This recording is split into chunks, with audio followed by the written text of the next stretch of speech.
इस समय की सबसे बड़ी न्यूज़ ये है कि जैसे कि सब लोगों को पता होगा कि ईरान और इजराइल के बीच वॉर चल रहा है। और ये वॉर, जैसा कि बोला था अमेरिका ने कि मैं इन्वॉल्व नहीं हूँ, और जैसा कि मैंने हमेशा बोला है कि हर एक चीज़ में, हर एक वॉर में अमेरिका इन्वॉल्व ना हो, ऐसा हो ही नहीं सकता है।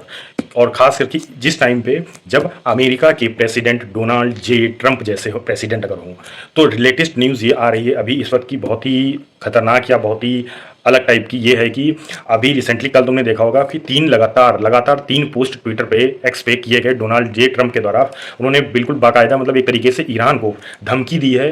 डायरेक्ट उन्होंने ये बोला कि we know exactly where the so called supreme leader is hiding. मतलब ईरान के प्रेसिडेंट को डायरेक्टली बोल रहे हैं कि मुझे पता है कि तुम कहाँ पास छुपे हो, किस जगह पे छुपे हो, और ये बहुत ही सेफ टारगेट है। मैं बहुत आराम से अगर चाहूँ तो मिसाइल से उड़ा सकता हूँ, तुम्हें ख़त्म कर सकता हूँ, लेकिन मैं ऐसा अभी करूँगा नहीं, क्योंकि नॉर्मल पब्लिक और जो अमेरिका के जो सिविलियंस हैं वो ना मारे जाएं, इसके लिए मैं वेट कर रहा हूँ। तो डायरेक्टली उसने किल वर्ड का यूज़ भी किया है। डायरेक्टली लिखा है we are not going to take him out, और फिर ब्रैकेट में किल लिखा है, एटलीस्ट फॉर नाउ। और साथ में ये भी लिखा our patience is wearing thin, मतलब मेरा पेशेंस जो है, वो धैर्य जो है, वो धीरे धीरे करके खत्म हो रहा है। तुरंत इसके बाद एक और पोस्ट किया और उसमें सिर्फ 2 वर्ड लिखे। उसमें लिखा अनकंडीशनल सरेंडर। ईरान के लिए डायरेक्ट मैसेज लिखा गया कि कोई भी अब समझौता नहीं होगा। पहले मैं बोल रहा था कि समझौता कर लो इसराइल के साथ, ये कर लो वो कर लो, लेकिन अब कोई कंडीशन नहीं, कोई कुछ नहीं, सीधा सरेंडर करोगे तुम। ईरान को डायरेक्टली उन्होंने मैसेज दे दिया, खुला बिल्कुल पब्लिकली में मैसेज दे दिया है कि अब कोई बातचीत नहीं होगी तुमसे, अब कुछ नहीं होगा, डायरेक्ट तुमको सिर्फ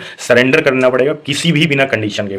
तो ये चीज़ क्या बिल्कुल न्यूक्लियर वेपन्स की तरफ जा रही है? क्या क्या नागासाकी और हिरोशिमा की तरह ये चीज़ होने वाली है? क्योंकि ऐसे बहुत प्रेसिडेंट डोनाल्ड जे ट्रंप के पड़ोस के जो बिल्कुल खास लोग हैं, कुछ लोग ऐसा भी एक्स पे देखा होगा, लिख रहे हैं कि जिन प्रेसिडेंट ने ऐसा किया था, नागासाकी हिरोशिमा पे बम गिराया था, न्यूक्लियर बम, वैसा करने का ट्रंप को एक मौका मिला है। और ये चीज़ लिखने के बाद लिटरली बहुत से लोग अपना सिर पकड़ लिए कि मतलब ये क्या एडवाइसेस दिए जा रही हैं ट्रंप को, और क्या मतलब चीज़ें कही जा रही हैं कि किसी देश पे आज के समय पे ऐसा करना पॉसिबल है या ऐसा करना भी चाहिए। क्योंकि अगर इनकेस ऐसा होता है, ठीक है, तो ये ऐसा मान के लीजिए, ऐसा भी हो सकता है कि चाइना और रशिया ईरान की तरफ से आ जाएं, तब इसराइल के लिए और यूएसए के लिए बैक ऑफ करना हो जाएगा, और ईरान एक बहुत बड़ी पावर बन के खड़ा हो जाएगा। ये भी बहुत बड़ी चीज़ है।